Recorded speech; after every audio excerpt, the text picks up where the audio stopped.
Ayan mga kamangyan, sa video natin ngayon, bale pag-usapan natin yung patungkol po sa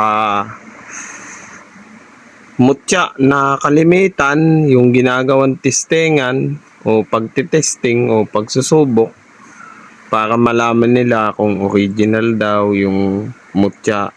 Sa suka, ano nga po ba yung mangyayari kung laging ganun yung gagawin mo sa gamit mo?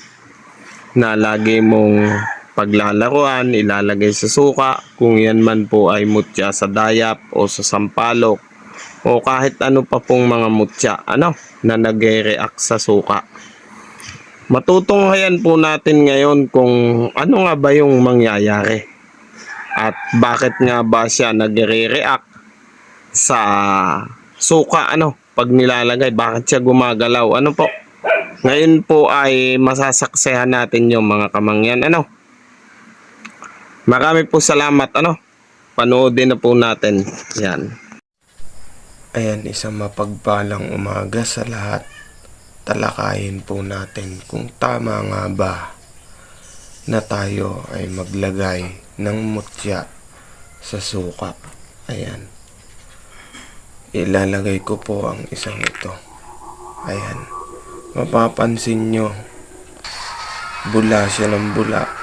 Nahirapan. Isa po siyang okay ng katawan ng tamilok.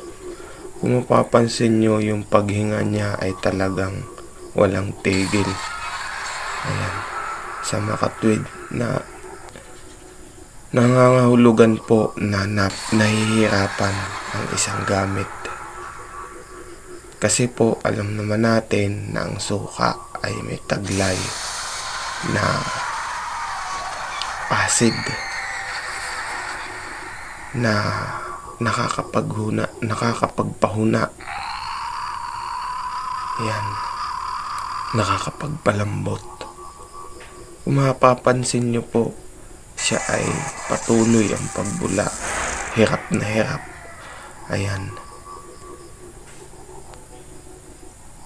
Maaari po na ang mangyari pagpatuloy na ganito yung proseso na gagawin para malaman kung buhay nga ba yung inyong tinatanga ng mutya, ay umabot po sa punto na ito ay maging abo o kaya naman ay humina ang bisa.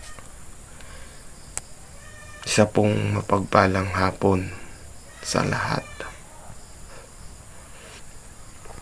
Muli po akong nagpapasalamat sa lahat. Ayan po. Sana po ay sa binahagi kong ito ay magising na po tayo sa katotohanan na hindi naman dapat sinusubukan ang isang gamit. Kasi ang tunay na mutya ay nagkakabisa kung ang maghahawak nito ay talagang nasa panganib o kung pampaswerte man ay automatic po itong gagana.